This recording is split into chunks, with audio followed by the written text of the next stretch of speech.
All right, well, good morning, everyone. So just a little bit of background on who I am. So this is my actual 19th year in education. This is my 6th year as the K-8 instructional coach at Southern Huntingdon County School District. And I'm in my 5th year as the PBIS district coach. So the very first year, we only had one elementary school in the starting out kind of piloting PBIS. And then from that, we branched out into the other two elementary schools that we have.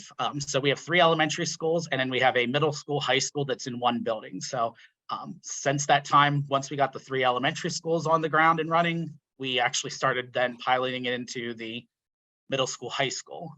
Now, in doing that, we had some growing pains just because right in the middle of our training for the middle school, high school is when the pandemic hit. So that kind of slowed some progress, but then we started to kind of regroup and gain steam. So we're back at it. And then again, this summer, I was sharing with Melissa earlier, our coaches that we had running the middle school, high school team ended up leaving the district. So we had to kind of regroup and start off fresh with our whole new team at the middle school, high school. So we're in that transition year again this year, hoping to kind of get some traction and get things going.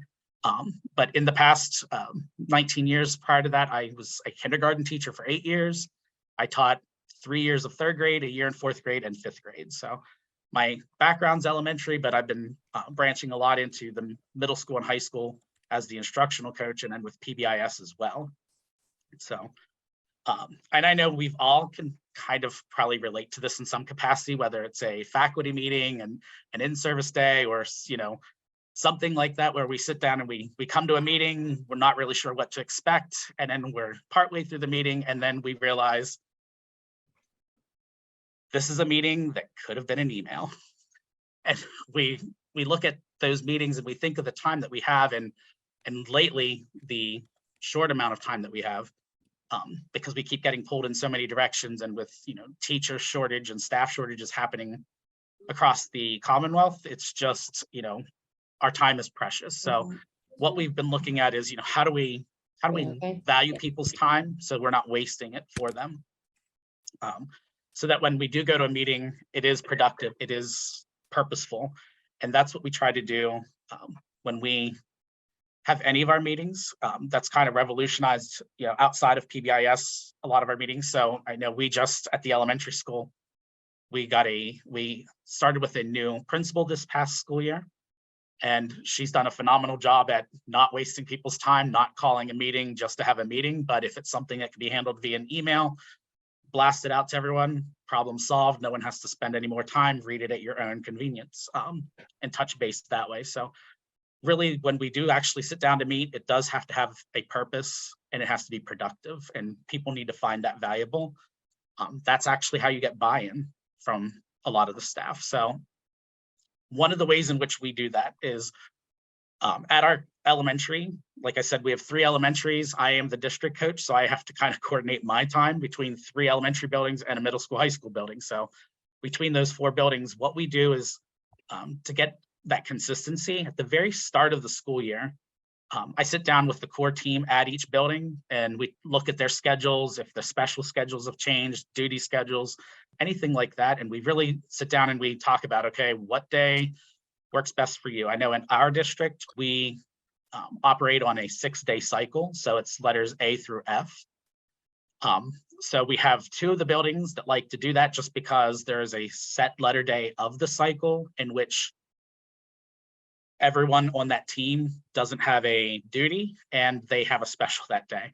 So we don't want to take up their time that they do have or don't have. So we want to make sure that we respect people's times, because they are volunteering to do this. So what we do is we sit down, look at the schedule, and we have several of them. You can see there, like Rock Hill Elementary, they just decided to go with the 3rd Friday of every month. So I know 3rd Friday of every month, we have a meeting in that building. Shea Gap, they do B days. So I sit down and map out for the school year, all the B days, plug those days in. Spring Farms does E day. And like I said, middle school, high school, they're in the process of regrouping, retraining. So, but I know last year we had them plugged in on the calendar as well. We also plug in our kickoff dates at the very start of the school year. And then also in the middle of the school year, when we come back after that winter break, we plug in our reteach dates. We want to make sure that we set that as an expectation. And then what we do is we make sure that after I get those dates in, I develop this calendar, get it out to the core team members. And then we also share it out with the building just so they know, like, hey, we may need you to cover for someone if schedules change, because we do it during recess time. And if it ends up being an indoor recess, we may have to have another teacher cover a classroom so we can attend that meeting. But then also, so the staff know to get it onto their calendar when our kickoff dates, because they help with that reteach or the teach of the expectations, and they also help on that reteach date as well. So it's kind of just respecting people's time, letting them know, and then they can plan accordingly. So they know for the entire school year, these are the dates that we have set for our meetings, and this is where we're going to go for the course of the school year. That doesn't mean that we can't change. So if something pops up, like today, we were to have our Rock Hill core team meeting, but because it's Coaches Day, we're backing it up 1 week because the building coaches are all going to meet this afternoon, and I'm going to meet with them and work through some planning for the remainder of the school year and starting for next school year as well. One of the important things is when we do start to have these meetings, regardless of whether you're following a TIPS model or not, it's just good practice to set down and establish these meeting norms. I know, like, there's a sample there I pulled off on the clip art last night, or earlier this week, was, these are a lot of things that are just good practice regardless of what the meeting is. So basically any meeting, make sure that there's an agenda 24 hours in advance. So when we do our meeting agenda, we always check in with the core team members. We talk to them about any agenda items they may have, get that set up, and then we send it out so that they know what to expect when they come to the meeting. With that is, we do all of our meeting agendas. We use a Google Drive folder. So we have a folder with all previous meeting agendas in there, and then any current agenda that's coming up. So we just date them and keep them in that folder. So anyone on the team at any time can go in and check in to see what our action plans were, where we're at, where we're going in the future. So they have that option to view that prior to the meeting. We try to arrive early. We do know life happens, especially at the elementary level. So our goal is to try and arrive early so that we can start and end on time. Again, it goes back to respecting the time that others are giving and knowing that we all have a busy life. So if we know that we have a 30-minute meeting planned, our goal is to get there so we can give it the full 30 minutes so that it doesn't have to carry over beyond the expected end time, just so that we're respecting each other's times. We ask that they come prepared, no smartphones. We do allow those just because we need to be able to contact, sharing any relevant data. Our big chunk of our meeting is based on data, and we'll look at that here in a little bit, but that is like the crutch of our entire core team meetings when we use the TIPS model. So that was the piece that we transitioned to. When we first started out, we had a similar format, but we didn't really have any official training in TIPS. We kind of did an agenda and just kept it. So we knew what each person was doing and what to expect. We started looking at data, but we didn't carry on and go to that next level of developing a precise problem statement. So developing that statement of specifically where we need to focus on, and then an action plan beyond that is kind of where we were lacking a little bit. So this just kind of helped tidy things up for us. So that's, like I said, a big chunk of our meeting. Stay on topic and be brief and concise, no interrupting, silence agreement. That all goes back to these meeting norms. And I do have, Melissa was going to share a handout with these in, but this was shared, I think it was the last in-person Coaches Day meeting we had. And it was very valuable because we've all been there. We go to a meeting and we have certain people in that meeting that we know are just going to run things and potentially take it off course from what the agreed upon path was. So I'm not going to spend a lot of time going over it, but you can see like the difference between developing rules and developing norms at the top. Like I said, you will have this handout. It was uploaded, but it talks about the aim for the team, and then it gives you the meeting monsters that you can avoid or should avoid. So number one, just be concise. Anyone who's overly talkative during the meeting, it makes a comment on every topic, regardless of his or her understanding of the matter. So those people that just love to talk, that can take us off course very quickly from the meeting agenda, you know, you can help kind of persuade that person by developing these norms and keeping everyone to the agenda. So having a set agenda helps with that. But like I said, you can go down through, there are 21 different norms that you can have. It would be up to your team. Kind of knowing your team's important to kind of know, like, okay, what type of meeting monsters are we going to have potentially be there? I think Kendall's going to be a car rider today. She knows that. The meeting monsters, there's a description of those. Yes, thanks. So meeting monsters, you have, it kind of breaks it down a little bit more specific. And again, this is in the handout. It'll tell you, like, that meeting monster, the person who's overly talkative, a norm that you could set up during your meeting is to be concise. So you have another one that you can kind of go down through, but it lists out each of these meeting monsters. And like I said, this came from the last coaches day that we had in person. But that document does kind of go through different meeting monsters, what you can do, norms that you can establish within the meeting. So it's kind of anticipating maybe people who are on the team, just to help kind of keep things focused. Like I said, our monthly core team meetings, we keep those to 30 minutes, just because we usually do it during the time in which kids are at recess.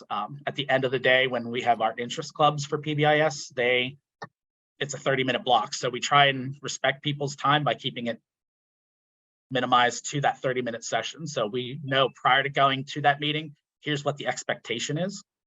And then here's where we're going in the future. So what is TIPS 2? If you've not heard of TIPS before, it is a team-initiated problem solving. So it's not a package, it's not a program. It's just a way of conducting business, basically, within your tier 1, tier 2, tier 3 meetings that keeps you very focused. And with TIPS 2, you may have heard of just TIPS. TIPS 2 is just version 2. You've probably heard of Rob Horner. He was one of the individuals that helped create this model, along with several others. But the big thing is, it's just that team-initiated problem solving. So it's not any one individual. It's everyone coming and sitting down, looking at the data, because it's fully data-driven, and saying, okay, here's where we're at. Here are some things we need to focus on. Here's the problem. Here's the data that supports that we have that problem. Now, what can we as a staff do to kind of change things? So what we're looking at is, if it's great that you're collecting data, but if you're not doing anything with it, then why bother collecting it? So really, it's using that data to drive, to help not only be preventative, if you can in the future then. So it's not just to say, here's a problem and we need to address it. The goal is to try and keep it from becoming an ongoing problem, but then also then transition to that time where we're preventative, so it doesn't continue to happen, and we can anticipate what's going to happen in the future and what maybe we as adults need to do for system changes, just because sometimes it's hard to admit, it's hard to look at, but it's sometimes we as the adults or the staff of the building looking at a problem saying, you know what, actually how I conduct business is creating this problem. So if I would just make a few tweaks, students are going to be more successful as far as their behavior and possibly on the academic side of things as well. But it's just those types of system changes. I know when we first started this process, students transitioning, we were noticing we had a lot of write-ups during the time right at the start of lunch. Well, we found that it was the start of lunch for one group. It was the end of recess for another group. They were trying to transition at the very same time. So there was all these problems happening in the hallway between elementary students, pushing, shoving, kids coming in from recess, pushing, shoving the intermediate students. So what we looked at is, all we needed to do was stagger the time by 5 minutes. You come into lunch 5 minutes early, you stick with your recess time, track the data to see, did our systems change, make a difference in student behavior? And we did see that occur, but that's one thing that we as adults need to do. So why use tips? It's a clear model with steps for problem solving routine. So it kind of lays it out for you. It gives you the right information at the right time in the right format. So you come prior to the meeting having all the information you need to know, and it's in a concise one-stop shop place because someone takes care of that prior to the meeting. It gives you a formal, predictable process that a group of people can use to build and implement solutions. So no one comes to the meeting not knowing what to expect. It's a routine. Like it says, it's very predictable. They know each month when they come, here's the process that we're going to go through, and here's what you can expect. And the biggest thing is it is research-based, evidence-based to support your PBIS system through data and practice alignment. So when we look at that, so what we do is we sit down those meeting foundations.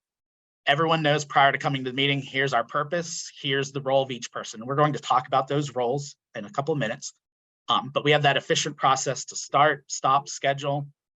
We know when the meeting's going to be. Like I said, we developed that yearly calendar. We know every day, this is our starting time, this is our stopping time. Here's what's going to happen throughout the meeting. We have those defined roles. We have the electronic meeting minutes. Like I said, we do ours, especially since things were kind of shut down with COVID. For us to keep meeting, we would share those on a Google Doc and I appreciate your a flexibility. Google Drive folder. Bye. And then we would share those out much like we're doing now. That way everyone could see the agenda. So we were still meeting remotely, working through the tips process and trying to keep PBIS floating, even when we were not physically together in school. So the biggest key with that, like I said, is it's a team initiated problem solving. So the problem solving is the big piece. We're defining what the problem is, when is it happening, where is it happening, who is it happening with, why is it happening? So it's that, and then very last piece, that how often is it happening? So we're looking at, what is the perceived motivation? And I'll give you, I'm sure everyone struggles with this, that why is it happening? That perceived motivation is typically the area that a lot of teachers struggle with, and we kind of have to talk them through that process when we collect, so that we have that for our data collection piece. Like I said earlier, our goal is to prevent, to teach, reward, implement consequences. I know that was a mindset shift because a lot of people are like, oh, well, PBIS, there are no consequences. Well, that's not the case. It's not always just all about the reward. If consequences is needed, we can do that. But the biggest thing is we're looking for safety for all. And it's all being done through the use of data. And then once we have that data, we build an action plan on what we're going to do, when we're going to do it, and who is going to do it. Then we collect data over the course of that next month so that we can progress monitor what's happening in that defined area that we've established, that defined space, time. So we're still looking again at that same issue the following month, just to follow up to see, did our systems changes, did our course of action, did it have a positive impact on what we were hoping to do?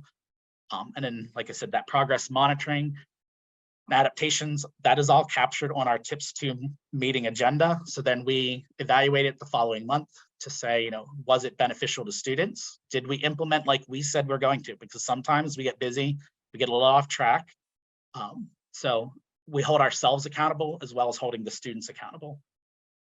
And then we adapt our solution and action plan as we need to.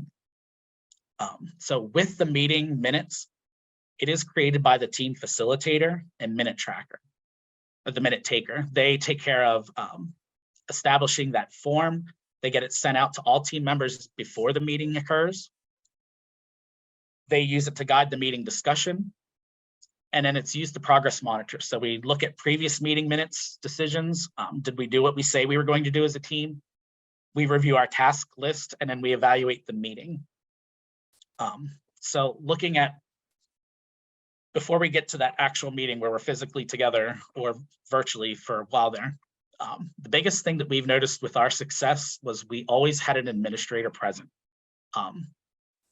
That tells the rest of the staff as well as the students and parents that this is valuable, that we have their support. They know what's happening within the building because they're seeing the data and hearing it as well. They're also part of the decision process, but it also doesn't solely fall on them. They have a team that helps to make those decisions alongside them. So we ask for 75% of the team to be present. which again, that helps by knowing the dates at the beginning of the year. They know when it's coming up. They come prepared to the meeting because they've received it. We start and end on time. We develop a current action plan. We have the defined roles and responsibilities for the meeting, and we'll look at that here shortly. The meeting minutes form is used to guide the meeting discussion, and then decisions are documented on the meeting minutes so that we know, did we follow through on what we're doing? And in case you walk away and forget, we can always pull those up. Like I said, we keep ours in a Google Drive shared folder, so everyone has access at all times. So basically then we get to the meeting. So what we do is we start out, we have the meeting called to order. We check off attendance of everybody on the core team that was expected to be there. Are they there? We go over the agenda for the day. We then take a look, we dive right into data. Because I said, like with us, we have 30 minutes, we're trying to get in. We want to make the biggest impact we can. So after we do attendance, go over the agenda, we jump right into the data. We start looking at previous problems. You know, did what we do over the past month have any kind of success? Do we need to continue with that? Has the goal been met? Do we need to kind of step back, re-examine what's going on based on the data, and then move forward with a different plan of action? Then we also start to look at, are there any new problem solving that needs to occur? So we go through that process again. You know, maybe we met our goal previously, but now we're seeing this area popping up as a type of problem that needs a solution. So then we go back through that process of answering all those questions. Where did it happen? When did it happen? Who, what, all those types of things through the meeting. And then we discuss any housekeeping items, because there's always that time that we need to just check in, like quarterly rewards are coming up. For the marking period, we're going to do a celebration.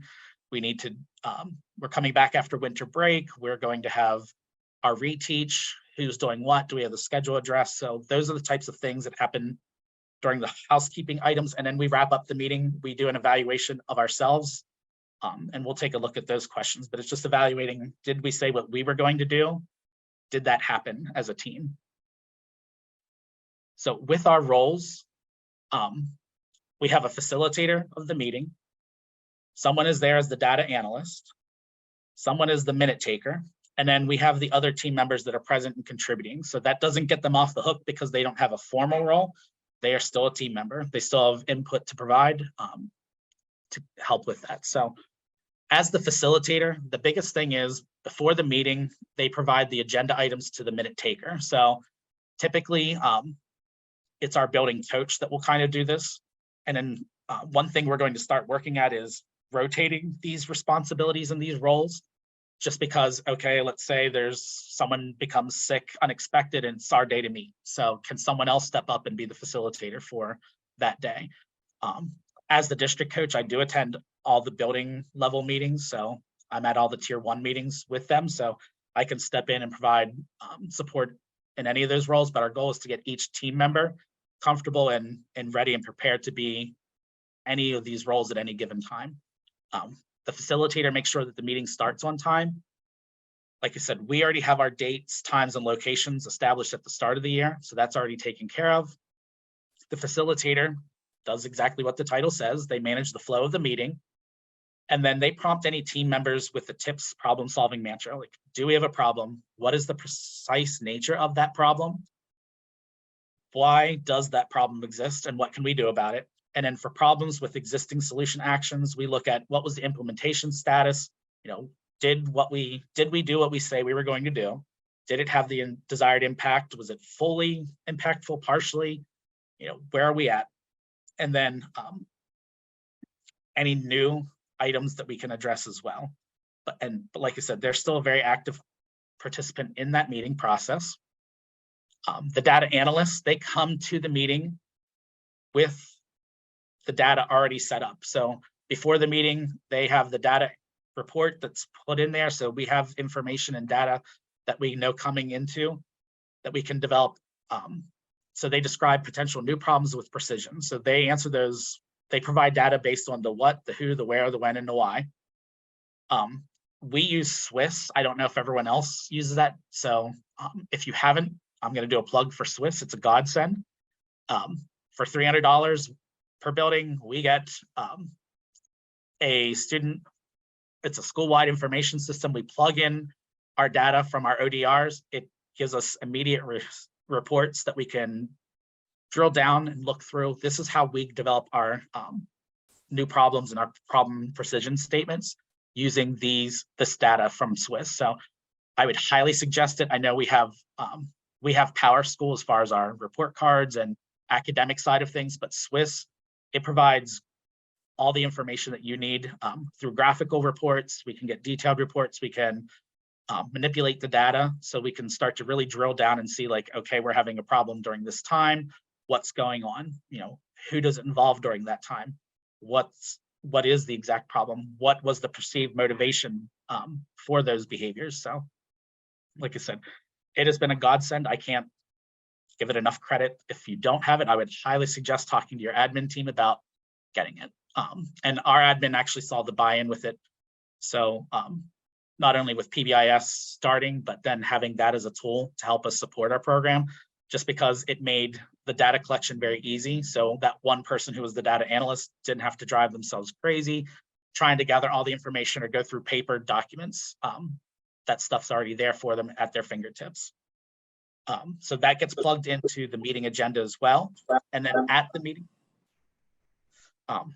meeting, they lead the discussion of the potential new problems. They respond to team members' questions. They can pull data if they need to. We pull that right up off Swiss. So that's the nice thing. If you're at a meeting and you want additional data, or someone comes up with a question that needs answered, we have it right there at our fingertips that we can easily access it and share with the entire team. The minute taker, they have a little less responsibility. As far as before the meeting, they have their chunk of their work is happening then. They're collecting the agenda items from the facilitator, getting that all plugged in. They're preparing the meeting minutes and agenda, sharing that out. And like I said, we do ours through Google Drive. So all we do is once it's set up, we just share out the link for that specific document. And then everyone has access to go in and view it prior to the meeting. We do make paper copies and take along, just so now that we're back to meeting in person, just so people can take notes so that they can keep track. But while it's going on, our minute taker during the meeting, they are taking notes and keeping it updated with, you know, who's going to do what, when is it going to be done by, just so we can keep on track.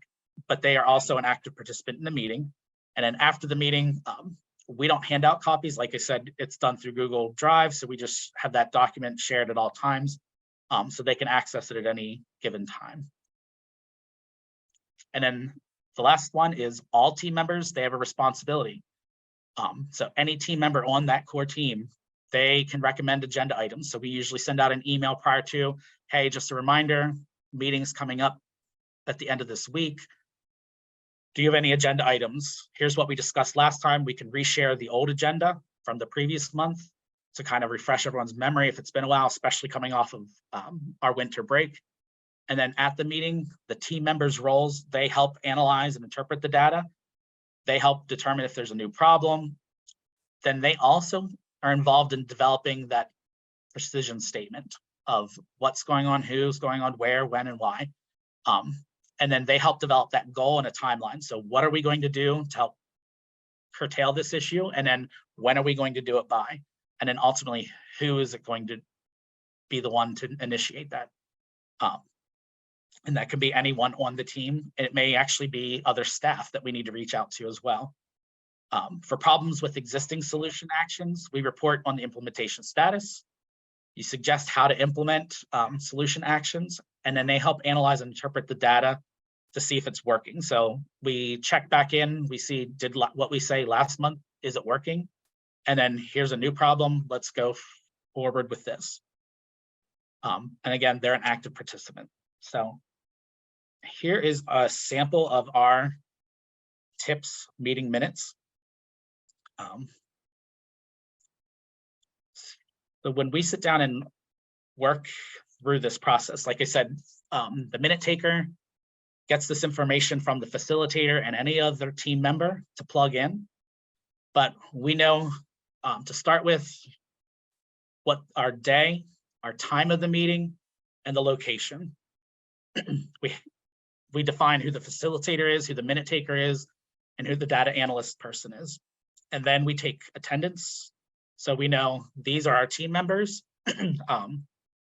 We include our 2 IU facilitators because they will often check in. So we just have them listed there. So if they are able to attend a meeting, even though we're back to meeting in person, we still offer a Zoom option just because Kelly Dick is our guidance counselor and she travels between all 3 buildings.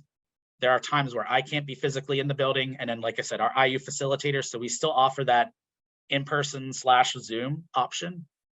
Also, the reason we do Zoom is because we invite our parent representative. Each of our elementaries have a parent representative that sit in on these meetings.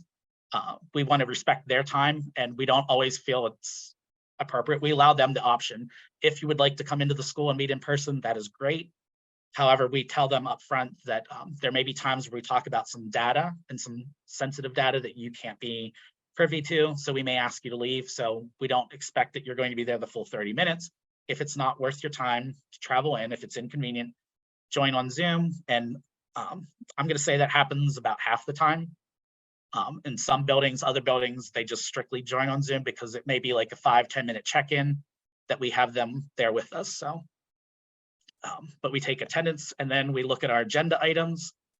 So we can see listed out, here's what we have coming in. We always start out with checking in with our parent representative just because we want to value their time and their input. So we give them the floor first. That way they can go on their way and then we can get into some of the data just in case it would be sensitive information that we can't share with them. And then any other agenda items that they want to talk about. And then as we're going through the meeting, if we have an agenda item for the next meeting, we can go ahead and start to populate that as well. But we always know our Swiss data review to look at behavior data is always going to happen. So we look at then our systems overview. Like I said, we use Swiss. So we get in and we look at our triangle report. So our triangle report, we keep a running record of that. So to start that school year, we looked at where did that building end at the end of last school year. So full disclosure, this was a building that was having some growing pains, some shifts and changes with staffing. They had just had a major switch in their PBIS core team. So we were doing a lot of maintenance and kind of like housekeeping things last year to kind of rebuild and restructure for this school year. So what we look at then is, out of the staff in Swiss, it'll give you a breakdown on that triangle report. How many students have had 0 to 1 ODRs for the year? How many have had 2 to 5 ODRs? That's the yellow. How many have had 6 or more ODRs? That's our red. So we look at the overall health of the building using that triangle report. Ultimately the goal being, about 80% should be in that green area, 15% in that yellow area, and no more than 5% being red. And what we look at is the students kind of weed themselves out themselves. So we do have that we look at as the overall health. And then we start diving into the problem solving process. So what we're looking at is in our problem solving process, the date of the meeting gets listed, and then we come in with the precise problem statement already established. So what we're looking at is, answering those: what happened, when did it happen, where did it happen, who, why, and how often.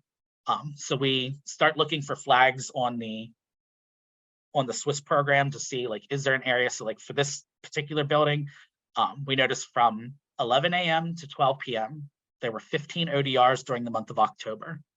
That accounted for 41% of ODRs overall. There were 7 issues of physical contact, with 6 of those occurring on the playground and only 1 occurring in the classroom. 5 out of the 7 incidences are among primary students in an effort to either obtain peer attention or obtain an item. So that's that perceived motivation. Why did they do what they did?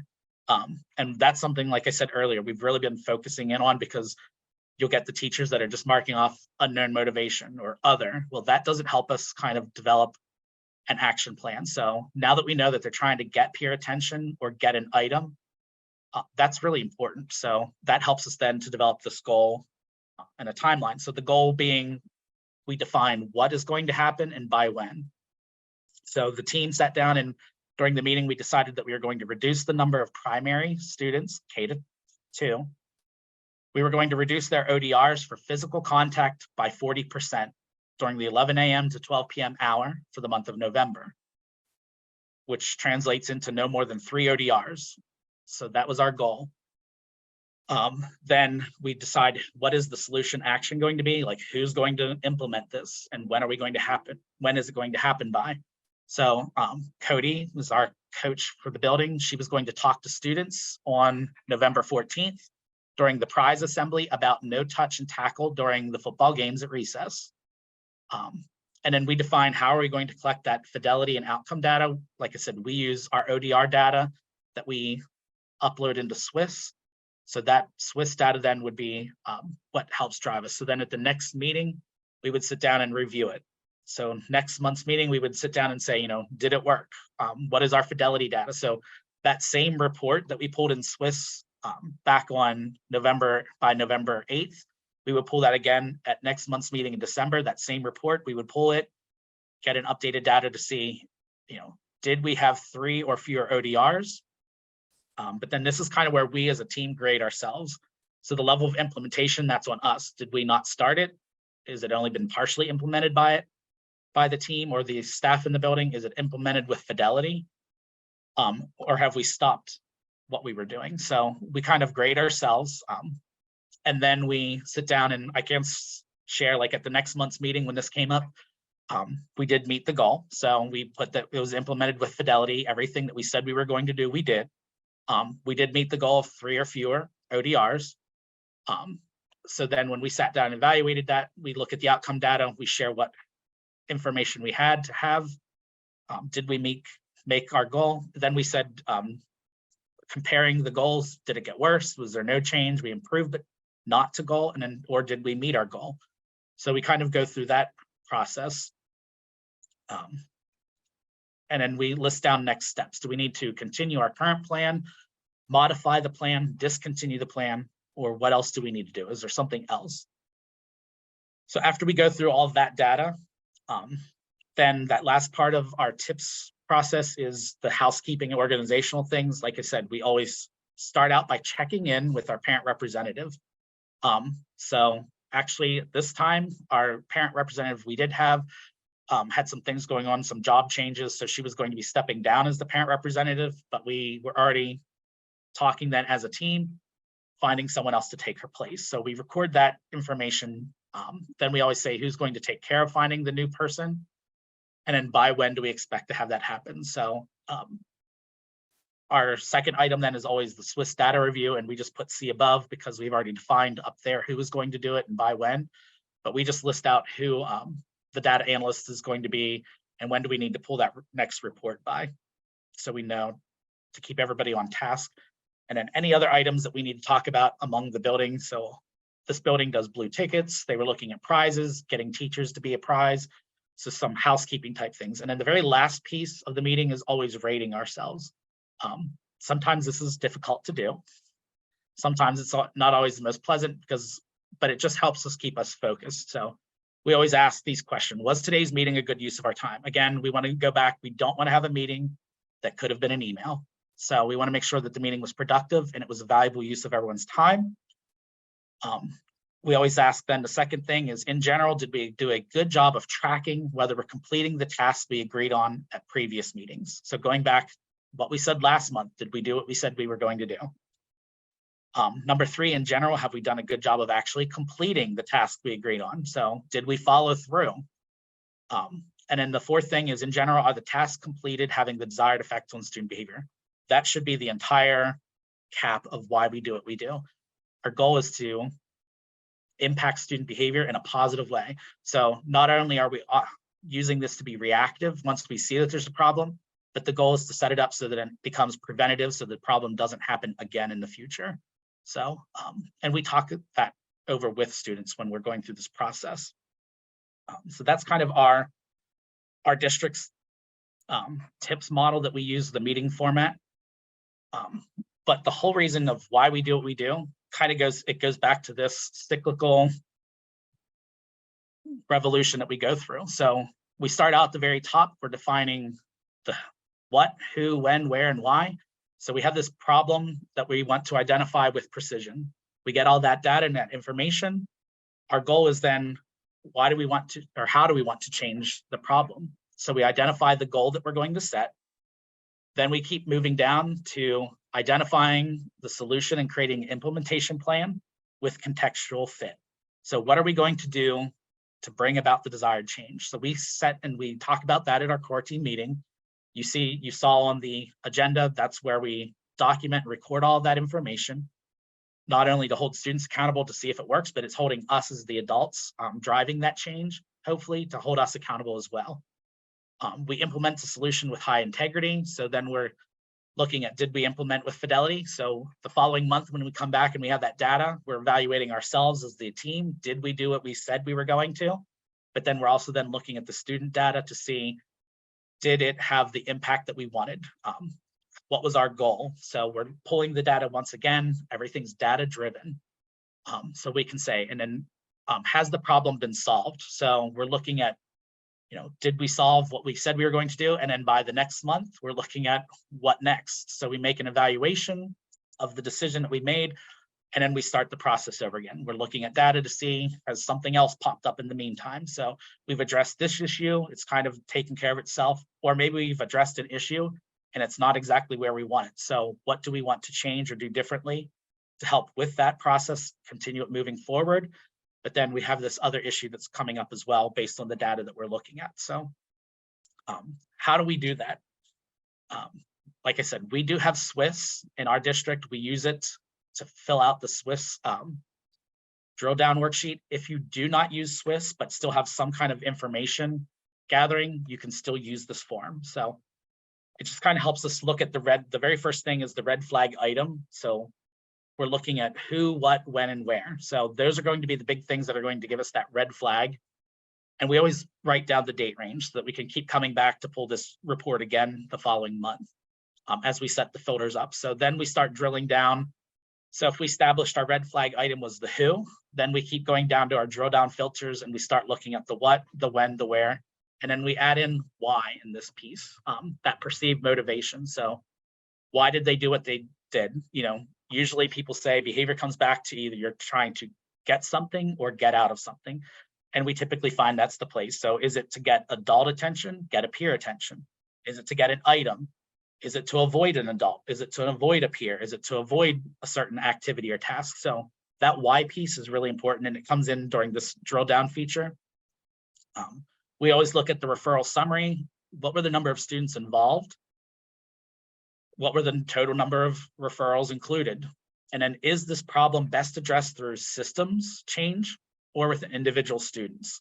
So we've had times where we drill down and we see, oh, you know what, this is just a 4th grade issue. So then we go in and we work with that 4th grade class. I know last week we had at our one building an issue at recess with football with intermediate students. So during that time I went out, talked to them about, what is our expectation of behavior for football at recess?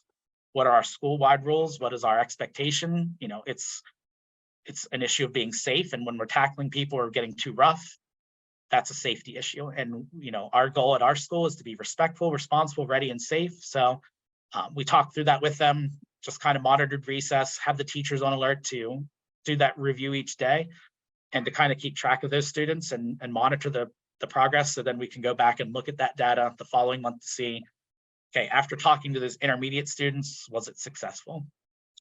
We come up with a precise problem statement and a goal.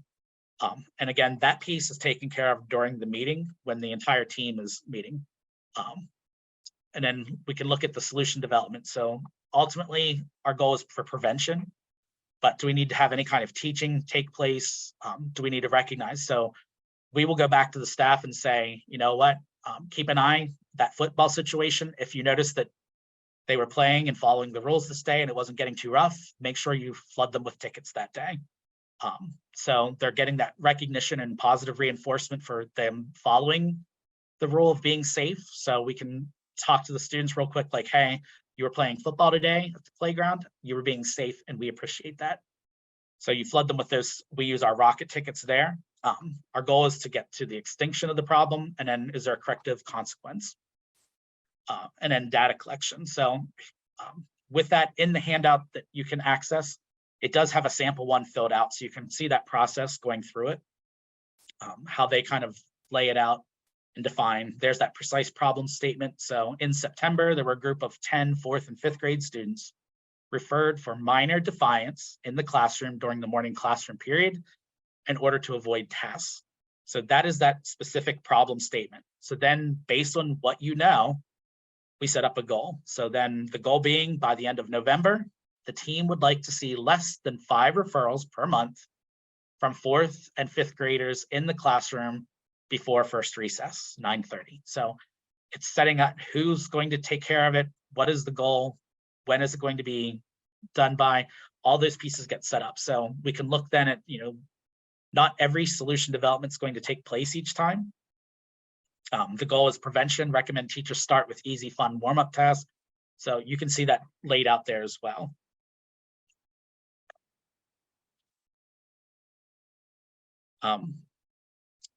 We're probably not going to have time to see this full video, so we're just going to show a clip of it. But here is a sample of a TIPS meeting in place.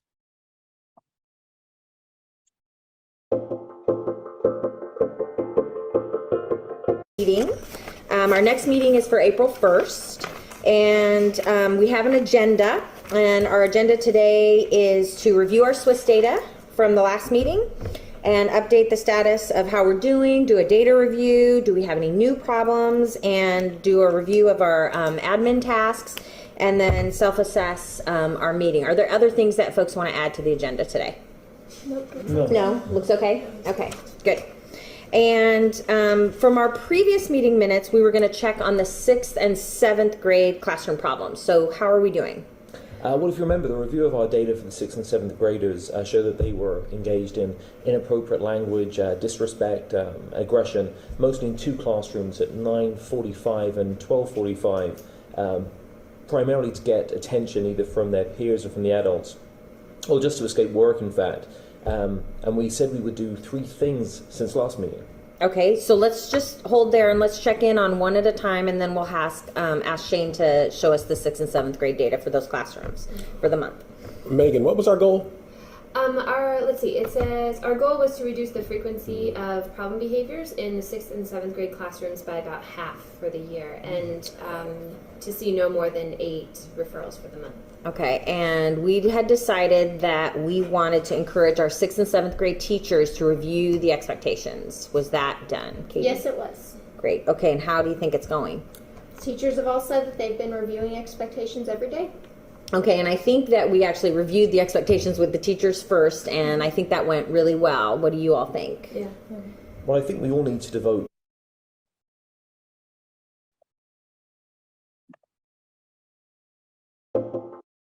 (9:45 and 12:45), primarily to get attention either from their peers or from the adults, or just to escape work, in fact.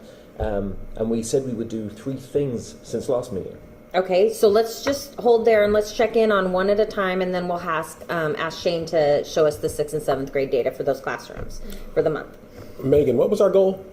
Let's see, it says our goal was to reduce the frequency of problem behaviors in the 6th and 7th grade classrooms by about half for the year, and to see no more than 8 referrals for the month. Okay, and we had decided that we wanted to encourage our 6th and 7th grade teachers to review the expectations. Was that done, Katie? Yes, it was. Great. Okay, and how do you think it's going? Teachers have all said that they've been reviewing expectations every day. Okay, and I think that we actually reviewed the expectations with the teachers first, and I think that went really well. What do you all think? Yeah. Well, I think we all need to devote time daily for the review. It's just hard to fit it in. Are the teachers fitting it in, though? They are. I get the feeling we need to check in with them about how doable this is going to be long term. I was at a school 3 years ago where there was an area in the staff room where there was a list that showed the ways that you could integrate the expectations into the regular curriculum. It worked really well there, and maybe we should think about doing something like that here. I think that's a really nice idea. Let's hold on that. Let's look at our data first, and then we can come back to that. What about Daily Double? I've been really curious about that. Did it get set up? No, we haven't done that yet. Okay, so we haven't done that one yet, but let's talk about that when we come back to solutions. So Let's go back and talk about the staff routine for handling a report. Can you tell us about that, Chris? We need to keep up the weekly check-ins with the teachers for a while.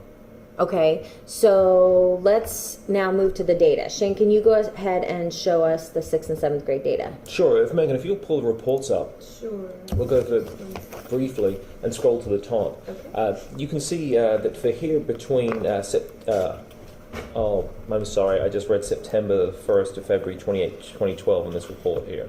Oh, okay, so just go back. So this is up till today's date, Up right? till This today's, is, yes, okay, right. this is Okay. current data. Great. Okay. So it's 145 referrals for every single grade. You can see they're clustered around the 6th and the 7th grade. If you scroll down a little there, Megan, Sure. Sorry. to the next graph, you can see that the behaviors are they're disrespectful, inappropriate language, some harassment. If you scroll down a little, and they're all pretty much clustered within the classrooms. Yeah. Scroll down further. The times are around about 9:45 and 12:45, and scroll down a little further, and you can see that we think the motivations are primarily to get both peer and adult attention, as well as to avoid some tasks. If you scroll down a little bit more, Megan. I think that's it, yeah. That's it. Okay, great. So it looks like we're really clear on who's doing what, when, where, and why they're doing it. And our solution then was to review the expectations with those kiddos. Are there other things that, and our goal, we haven't quite met our goal yet, so are there other things that we want to do to help meet our goal? Are there things we can put in place? Why don't I keep checking in with the 6th and 7th grade teachers weekly, just to make sure everything's going okay?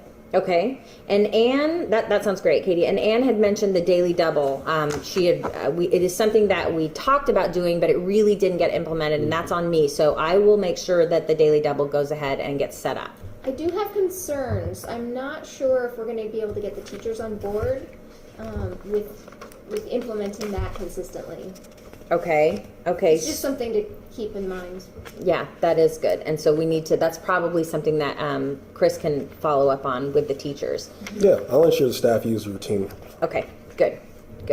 All right, so. Should we come back and talk about this maybe next meeting? Should we follow up on these goals? That sounds really good. So we have our problem statement, we've got some solutions for it, and we know what our goal is. So yeah, we'll come back to it. Good. Great. Okay, are there other things when we look at the data that we need to discuss, Shane? Well, there are some issues we need to discuss regarding the 3rd grade. Okay, so let's go ahead and look at our 3rd grade data. Thanks so much for bringing the data to the meeting. I'm not Well, I sure what we appreciate would Megan's do. help here. You can see Okay, so I'm going to pause there just because they kind of go through that same process then looking at the 3rd grade data. If you want to see that video, if you go to YouTube, there is a channel for the Center on PBIS. So just type in on YouTube, Center on PBIS. It will give you that video. And then there was another video in the presentation. I knew we weren't going to have time to get to it, but I wanted to put it out there as well. It kind of goes through what does this TIPS model look like on a tier 1 team? And then they also have additional videos on what does it look like for tier 2 and tier 3. Our districts are actually getting trained for tier 2 and moving that direction. So that's a process that we're getting ready to move into, but this process for TIPS can continue. And not just in our PBIS behavior meeting, we use the same process then when we have our MTSS academic meetings. So I'm, with my role as the instructional coach, I'm involved in that meeting as well, along with our principal. So between myself and the principal, we're seeing the academic side of things and then working with the behavior side of things. So we're looking at those connections and carryovers.